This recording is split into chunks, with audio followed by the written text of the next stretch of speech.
When I first drove back into the valley, the world felt like it had paused since the last time I was there. The gravel road curved along the tree line, every turn wrapped in pine and silence, the kind that hums deep inside your chest. My cabin stood exactly as I had left it years ago, weathered, quiet, strong.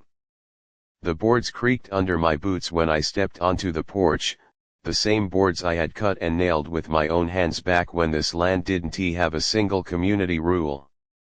It was just me, the valley, and the sound of the creek that never stopped running. I had come back to find some peace again, to breathe air that wasn't tainted with traffic or city noise. What I didn't expect was that someone had moved in near the valley's entrance and decided that my home was somehow under their control. I saw her the next morning, standing at the end of my drive, a clipboard in one hand and a scowl sharp enough to cut through steel. She introduced herself as Karen, president of the Valley Lakes Homeowners Association. I almost laughed out loud. There were maybe 6 houses on the far end of the valley, all built years after mine, and she was talking to me like I was a new resident. She started with small talk, but it quickly turned into an interrogation. You know, cabins like this aren't really compliant with our updated community aesthetic, she said, glancing up and down at my logs and metal roof like she was appraising something cheap at a yard sale. I raised an eyebrow and took a sip of coffee, leaning against the porch railing. You're what now? I asked. She tapped her clipboard and began reciting something about HOA guidelines and community standards, as if she were reading gospel. She said my cabin didn't match the approved color palette, that I'd have to replace my old wooden fencing with uniform boundary materials, and this part nearly made me spit my coffee, that I needed to remove the fire pit behind my cabin because it wasn't in the designated communal recreation area. I just stared at her for a moment, trying to process whether she was serious. Finally, I said, Ma'am, this cabin was built 27 years ago. Before there was a single house in this valley, before your HOA, and before anyone cared what color someone's roof was. She looked stunned, like she couldn't imagine someone not bowing to her authority.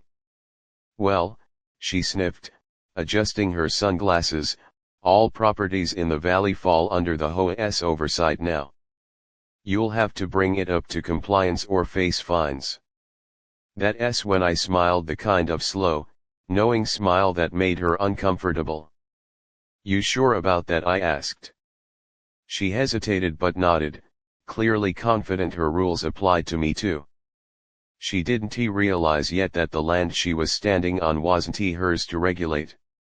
It wasn't even under her jurisdiction. In fact, her entire community existed because decades ago, I had sold a portion of this valley to a developer with one condition: the lower acreage could be developed, but the upper valley and cabin site remained my private property, fully excluded from any future association or regulatory claim.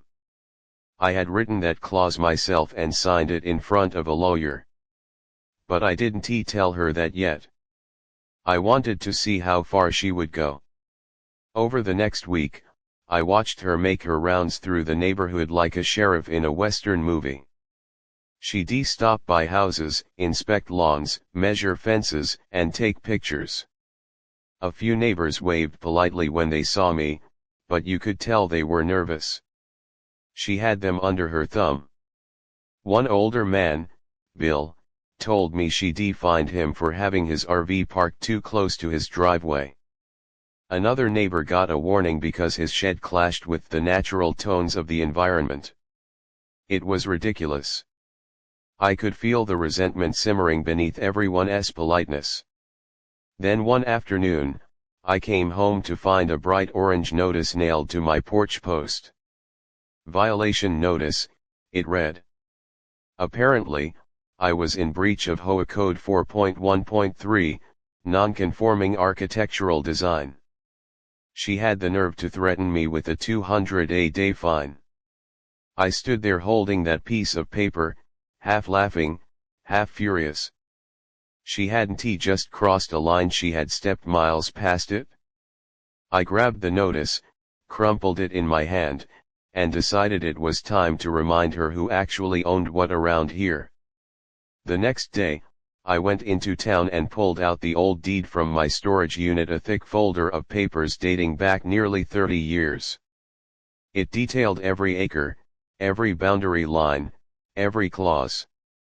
The entire upper valley, nearly 600 acres of forest meadow, and the creek that ran through it, belonged to me. It wasn't just my cabin, it was my land, the whole stretch of it. The HOA development sat entirely within the southern section, and the boundary marker was clearly stated in black ink. There was no overlap, no shared property, no jurisdiction. I even had the original county surveyor's stamp to prove it. When I came back, she was standing with 2 other board members at the end of my driveway, probably ready to deliver another speech about community standards. I walked up slowly, holding the folder under my arm. She started talking before I could say a word, pointing out how non-compliant my property still was. I let her finish, then calmly opened the deed and handed her a photocopy of the map. "Before you embarrass yourself any further," I said, "take a look at where your HOA's authority ends." She scanned the page, confusion flickering across her face as she traced the lines with her finger. "This can't be right," she muttered. I pointed to the official seal in the corner. "That's the county registrar's signature." "It's very right," I said.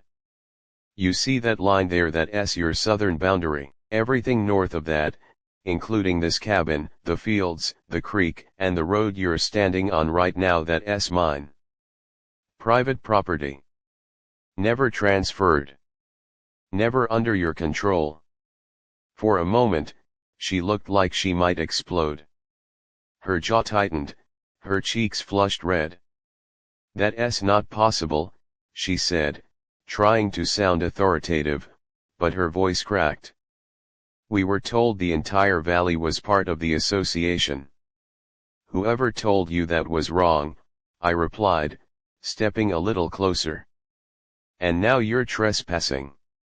The word hit her like a slap.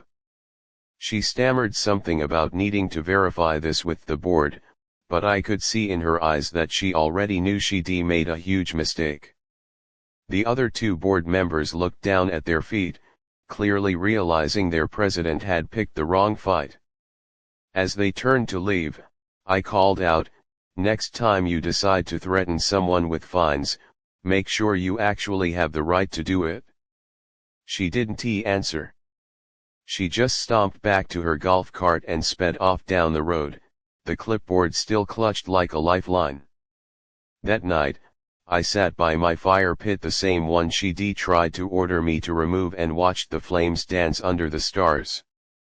The valley was quiet again, the kind of quiet that felt like victory. I thought about how easily people like her gained power, how they built tiny empires out of paper rules and empty authority. But all it took to break them was one reminder of the truth. She thought she ruled the valley. What she didn't realize was that she'd been living in mine the entire time. The next morning, the fog still hung low over the valley, curling around the trees like smoke from an old campfire. I could hear the creek running softly below the ridge, steady and calm, the same way it had always been. But down by the entrance of the valley, chaos was brewing. Word had spread fast about my little exchange with Karen the day before. I saw her golf cart parked near the new houses, surrounded by a small crowd of HOA board members and curious neighbors. She was waving papers around like she was leading a protest, her voice cutting through the air in sharp bursts. I couldn't make out every word, but I caught pieces: boundaries, non-compliance, land records. She was trying to save face, but it was obvious she had no idea what she was talking about. I smiled to myself and went back to chopping firewood. The echo of each axe swing felt like punctuation to her outrage. Later that afternoon, I decided it was time to settle this once and for all. I grabbed my folder of documents, the same one I had shown her before, and drove into town. The county office was quiet, the smell of old paper and dust hanging in the air. I asked to see the property assessor, an older man named Dan who had been working there for decades. When I handed him the papers, he looked them over, nodding slowly. "Yep," he said finally, tapping his pen on the map. "These are the original boundaries. You still own all of this. That HOA doesn't have jurisdiction north of Miller Creek. Not an inch of it." He even printed out a fresh, certified copy from the county records for me, just in case anyone decided to keep doubting it. When I walked out of that office with the new document in hand, I felt like I was carrying a weapon made of paper. That evening, I went for a walk down toward the lower part of the valley, where the HOA houses sat neatly in rows. The difference between their world and mine was almost comical. Perfect lawns, identical mailboxes, matching fences. It looked more like a display model neighborhood than a living place. A few residents waved as I passed, some curious, others hesitant. I could tell they'd heard the rumors. When I reached the entrance, Karen was standing near the new community sign that read Valley Lakes Estates. She spotted me right away and crossed her arms. "Back to argue again," she said, her tone dripping with fake confidence. "No," I said calmly, handing her the freshly printed county document. "Back to educate." She snatched it from my hand, scanning the paper with visible irritation. Her expression shifted the moment she saw the official seal. The bold black lines of the map clearly showed the creek dividing the HOA's property from mine. Everything north of it was shaded differently, marked as privately owned and explicitly excluded from the development contract. "This can't be accurate," she said, voice rising an octave. "We were told the HOA covers the entire valley area." "Then whoever told you that didn't bother to read the legal filings," I replied. "This valley was subdivided 15 years after I built my cabin. I sold only the lower section for development on the condition that my upper acreage remains mine alone. That means no dues, no regulations, no authority from your board. The HOA exists because I allowed the land below the creek to be sold. You're technically my neighbors, not my governors." For a long moment, she didn't say anything. The other board members hovered behind her, whispering to each other. One of them, a tall guy with gray hair and a more reasonable look in his eyes, finally stepped forward and asked, "So, you're saying your property isn't subject to the HOA agreement?" I pointed to the paper again. "That's exactly what I'm saying. Not only that, but the access road you all use to enter the valley runs through my land. It's an easement, not a public road. You're allowed to use it, but that's because I agreed to let the developer have access years ago. It's still mine." That made the group go silent. Karen's lips parted slightly, but no sound came out. I could practically see the gears turning in her head, realizing how much she'd overstepped. Her authority, her rules, her little empire, they all relied on the assumption that the entire valley was theirs to control.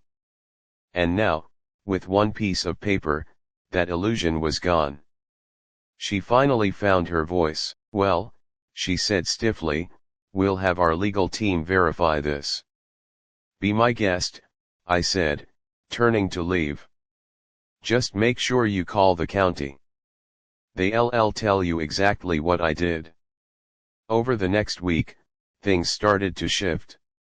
The HOA board went strangely quiet. The usual stream of petty violation letters that flooded residents' mailboxes stopped. The Facebook group where Karen used to post about community pride and upholding standards was suddenly filled with people asking questions mostly about me. One person even asked if it was true that I owned the whole Upper Valley. Another commented, if he owns the road, does that mean he can restrict access? The tension was growing fast. Then came the day she tried to confront me one last time. I was repairing the fence near my barn when I saw her SUV pull up. She stepped out wearing oversized sunglasses, probably trying to hide how furious she looked. We spoke with our attorney, she announced, walking toward me. He says there might be grounds to argue shared jurisdiction over the valley as part of community expansion rights. Expansion rights, I repeated, resting my hammer against the post. That's funny, because any expansion beyond your current boundary requires the landowner's consent. And that's me. So unless you think you can annex my property by force, you might want to rethink your strategy. Her face twisted. You don't understand how these things work, she snapped. We represent the community's interests. If your property isn't maintained to standard, it affects the rest of us. I took a step closer, my voice low but steady.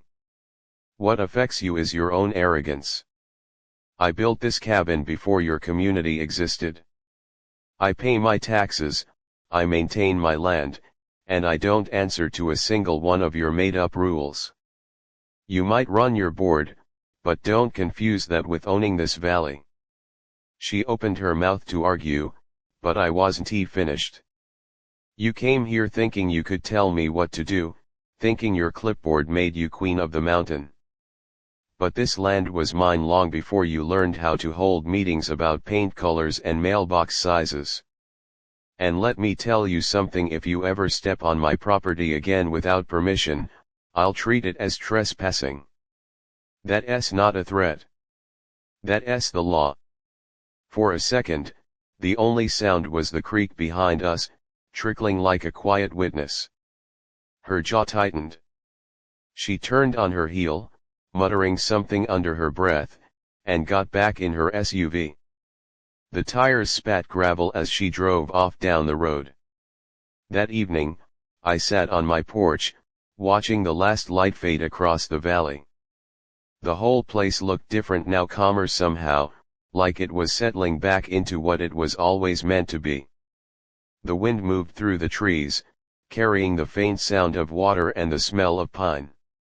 I thought about how easy it is for people to believe power is something you can write down on paper, something you can claim with a title or a vote, but real power is quieter. It's in the roots of the land, the weight of history, the truth that doesn't bend just because someone says it should. Down below, the lights of the HOA houses flickered on one by one, like little stars trapped behind fences. Up here, the sky stretched open and free. And as the night crept in, I realized I didn't just live in this valley, I was the valley. Every tree, every ridge, every stream belonged to me, and no self-appointed committee was ever going to take that away.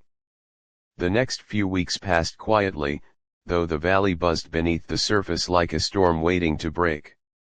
Word had spread far beyond the cluster of new houses at the south end. Everyone now knew that the so-called HOA president had tried to regulate land that wasn't hers, and worse, that she had been publicly humiliated by the very man she'd tried to control. I kept to myself most days, working on the cabin, repairing the roof before the first snow, splitting wood, and walking the trails that crisscrossed my property. The air grew colder, the leaves turned gold and copper, and for the first time in years, I felt the valley breathe again. But peace doesn't sit well with people like Karen. Control is their air, and when you take it away, they choke on their own desperation. It was a Saturday morning when I saw her car creeping up the access road again. This time she wasn't alone. A county sheriff's truck followed behind her, dust rising from the gravel. I knew immediately what she was trying to do.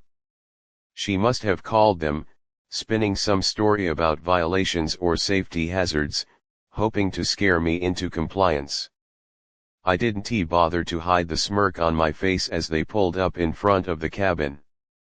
The sheriff stepped out first, a broad man in his 50s with a calm, weathered expression.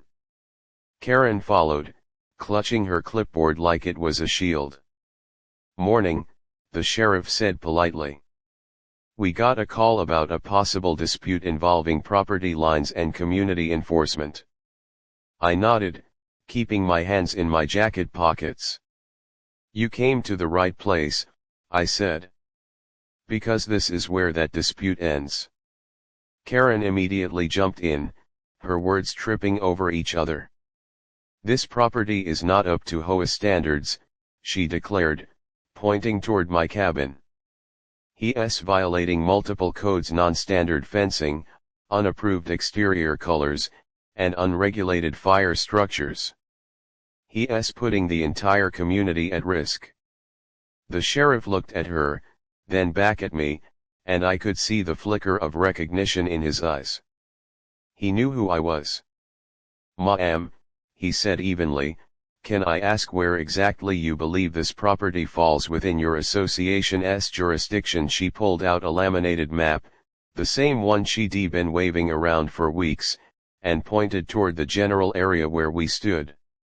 The sheriff studied it for a few seconds, then turned to me. "You have proof of ownership, sir?" I handed him the county certified deed that I'd been carrying ever since this nonsense began.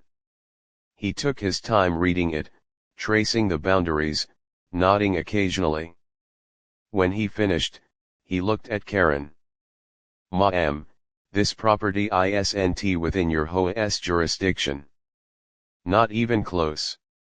Her mouth opened and closed like she was trying to speak but couldn't find the words. "That can't be right," she said, her voice trembling between anger and disbelief. "All the land in this valley is part of the association."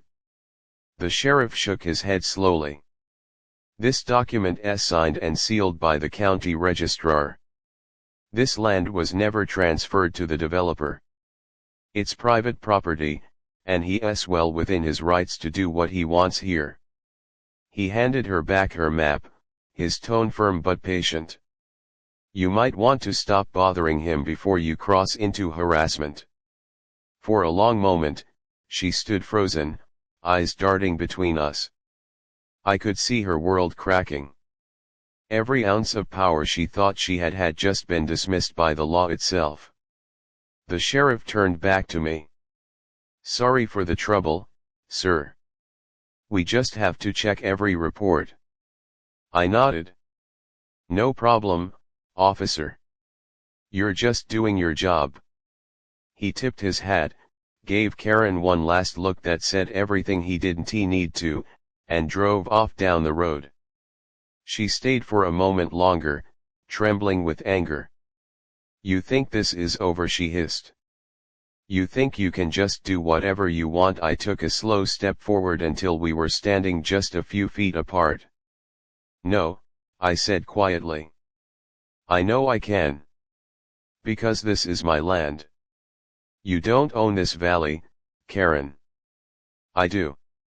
Her jaw clenched, her eyes flashing, but she said nothing. Instead, she turned sharply, stormed back to her car, and drove off so fast the tires spat gravel against the fence. After that, things began to change. The HOA lost its grip on the residents.